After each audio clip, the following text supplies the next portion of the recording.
கர்த்தராகிய இயேசு கிறிஸ்துவின் நாமத்தினால் வாழ்த்துக்களை தெரிவித்துக் கொள்கிறேன்.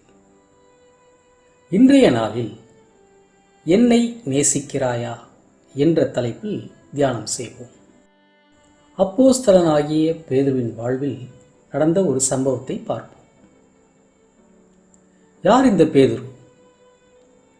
லூக்கா 5ஆம் அதிகாரத்தில் ஆண்டவராகிய இயேசு கிறிஸ்து கெனசரேத்து கடல் அருகே நின்றபோது திரளான ஜனங்கள் தேவ வசனத்தை கேட்கும்படி அவரிடத்தில் நெருங்கினார்கள். அப்பொழுது கடற்கரையிலே நின்ற 2 படகுகளை இயேசு கண்டார். மீன் பிடிக்கிறவர்கள் அவைகளை விட்டு இறங்கி வலைகளை அலசிக் கொண்டிருந்தார்கள். அப்பொழுது அந்த படகுகளில் ஒன்றில் இயேசு ஏறினார். அது சீமோனுடைய படகாய் இருந்தது. அதை கரையிலிருந்து சற்றே தள்ளும்படி அவனை கேட்டுக்கொண்டு அந்த படவில் உட்கார்ந்து ஜனங்களுக்கு போதகம் பண்ணினார். அவர் போதகம் பண்ணி முடித்த பின்பு சீமோனை நோக்கி, ஆழத்திலே தள்ளி கொண்டு போய் மீன் பிடிக்கும்படி உங்கள் வலைகளை போடுங்கள் என்றார். அதற்கு சீமோன், ஐயரே, இரவு முழுதும் நாங்கள் பிரயாசப்பட்டும் ஒன்றும் அகப்படவில்லை. ஆகிலும் உம்முடைய வார்த்தையின்படியே வலையை போடுகிறேன் என்றான். அந்தப்படியே அவர்கள் செய்து தங்கள் வலை கிழித்து போகத்தக்கதாக மிகுதியான மீன்களை பிடித்தார்கள். அப்பொழுது மற்ற படவில் இருந்த கூட்டாளிகள் வந்து தங்களுக்கு உதவி செய்யும்படியாக சைகை காட்டினார்கள். அவர்கள் வந்து 2 படகுகளையும் அமிழத்தக்கதாக நிரப்பினார்கள். சீமோன் பேதுரு அதை கண்டு இயேசுவின் பாதத்தில் விழுந்து, ஆண்டவரே, நான் பாவியான மனுஷன், நீர் என்னை விட்டு போக வேண்டும் என்றார்.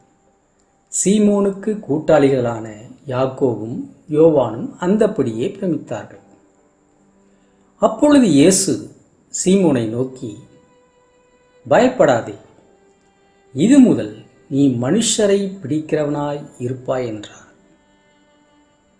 அவர்கள் படகுகளை கரையிலே கொண்டு போய் நிறுத்திவிட்டு எல்லாவற்றையும் விட்டு அவருக்கு பின் சென்றார்கள். இந்த விதமாய் இயேசு பேதுருவையும் யாக்கோபையும் யோவானையும் சந்தித்தார். அதன் பிறகு அவர்கள் மற்ற சீஷரோடும் கூட இயேசுவோடு இருந்து அவர் செய்த பிரசங்கங்களையும் அவர் செய்த அதிசயங்களையும் கண்டார்கள். இயேசு தாமே சிலுவையில் அறையப்படும் முன்பு பேதுரு இயேசுவை 3 தரம் மறுதலித்து பிறகு அதற்காக மனஸ்தாபப்பட்டான்.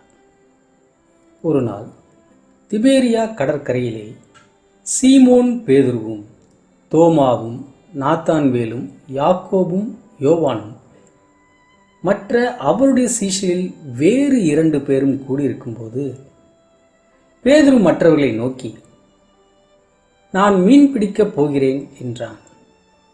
அதற்கு அவர்கள், நாங்களும் உம்முடனே கூட வருகிறோம் என்றார்கள். அவர்கள் புறப்பட்டு போய் உடனே படகில் ஏறினார்கள். அந்த ராத்திரியிலேயே அவர்கள் ஒன்றும் பிடிக்கவில்லை.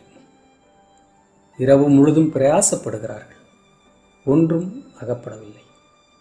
விடியற் காலமான போது இயேசுதாமே கரையிலே நின்றார். அவரை இயேசு என்று சீஷர்கள் அறியாதிருந்தார்கள். இயேசு அவர்களை நோக்கி, பிள்ளைகளே, புசிப்பதற்கு ஏதாகிலும் உங்களிடத்தில் உண்டா என்றார். அதற்கு அவர்கள், ஒன்றுமில்லை என்றார்கள். அப்பொழுது அவர், நீங்கள் படகுக்கு வலது புறமாக வலையை போடுங்கள், அப்பொழுது உங்களுக்கு அகப்படும் என்றார். அப்படியே அவர்கள் போட்டு திரளான மீன்கள் அகப்பட்டதினால் அதை இழுக்க மாட்டாதிருந்தார்கள்.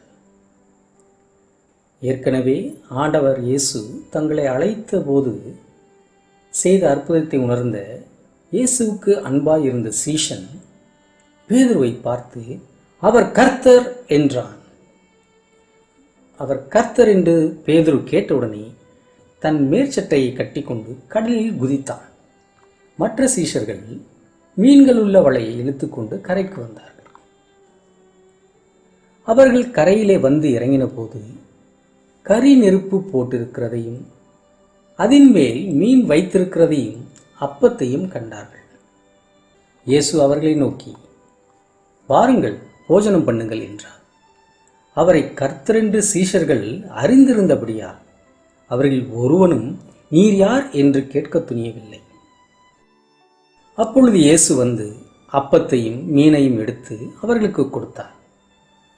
அவர்கள் போஜனம் பண்ணின பின்பு இயேசு பேதுருவை நோக்கி, சீமோனே, இவர்களிலும் அதிகமாய் நீ என்னிடத்தில் அன்பாயிருக்கிறாயா என்றார்.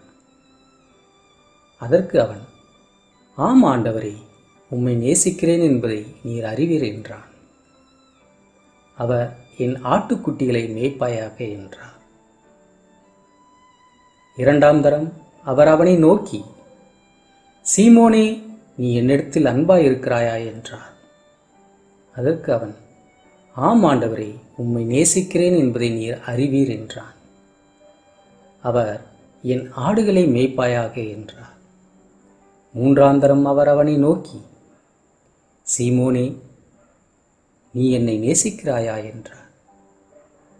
என்னை நேசிக்கிறாயா என்று அவர் மூன்றாம் தரம் தன்னை கேட்டபடியினாலே பேதுரு துக்கப்பட்டு, ஆண்டவரே, நீர் எல்லாவற்றையும் அறிந்திருக்கிறீர், நான் உம்மை நேசிக்கிறேன் என்பதையும் நீர் அறிவீர் என்றான். இயேசு, என் ஆடுகளை மேய்ப்பாயாக என்றார். அவர் இதை சொல்லிய பின்பு அவனை நோக்கி, என்னை பின்பற்றி வா என்றார். ஆம் அன்பானவர்களே, மீன் பிடிக்கிறவர்களாய் இருந்த இந்த சீஷர்கள் இயேசுவை சந்தித்த பின் அவரையே பின்பற்றி வாழ்ந்தார்கள். இயேசுதாமே சிலுவையில் அறையப்பட்டு உயிர் தெழுந்தார் என்று அறிந்த பின்னும் அவர்கள் மீண்டும் அவர்கள் தங்கள் பழைய வாழ்க்கைக்கு திரும்பினார்கள். இயேசுதாமே அவர்களோடு இருந்தபோது இருந்த அன்பை விட்டுவிட்டார்கள். யோவான் 13:37 பேதுரு அவரை நோக்கி, ஆண்டவரே, நான் இப்பொழுது உமக்கு பின்னே ஏன் வரக்கூடாது? உமக்காக என் ஜீவனையும் கொடுப்பேன் என்றான். இவ்வாறாக சொன்ன அதே பேதுரு சிலுவையில் அறையப்படும் முன்பு 3 தரம் மறுதலித்தான். அன்பானவர்களே, ஒருவேளை நாமும் இந்த பேதுருவை போல் ஒரு பின்மாற்றத்தில் இருக்கிறோமா? மீண்டும் பழைய வாழ்க்கை நம்மை இழுக்கிறதா? ஆண்டவர் செய்த நன்மைகளை மறந்தவர்களாய் இருக்கிறோமா? ஆண்டவரை விட்டு நாம் தூரமாய் போகிறோமா? பழைய பாவ சுபாவங்கள் நம்மை பாவத்திற்கு உட்படுத்துகிறதா? சற்றே நம்மை ஆராய்ந்து பார்ப்போமா? ஆண்டவர் இயேசுதாமே நம்மை கரையில் நின்று அழைக்கிறார். ஒருவேளை பேதுருவை பார்த்து கேட்ட ஆண்டவர் நம்மையும் பார்த்து, என்னை நேசிக்கிறாயா என்று கேட்டால் நாம் என்ன பதில் கூறப்போகிறோம்? மீண்டும் அவர் அழைப்பை ஏற்றுக்கொண்டு அவரை பின்பற்றுவோமா? நம்மை பாவங்களிலிருந்து மீட்ட ஆண்டவரை நேசித்து அவரே பின்பற்ற ஒப்பு கொடுப்போமா? நேசிக்கிறேன் உம்மை தானே ஐயா, நிலையில்லாத இந்த உலகத்திலே நேசிக்கிறேன் உம்மை தானே ஐயா, உம்மை தானே ஏசையா. உம்மை அல்லாமல் வேறே விருப்பம் உள்ளத்தில் இல்லையே, உம்மை அல்லாமல் வேறே விருப்பம் உள்ளத்தில் இல்லையே.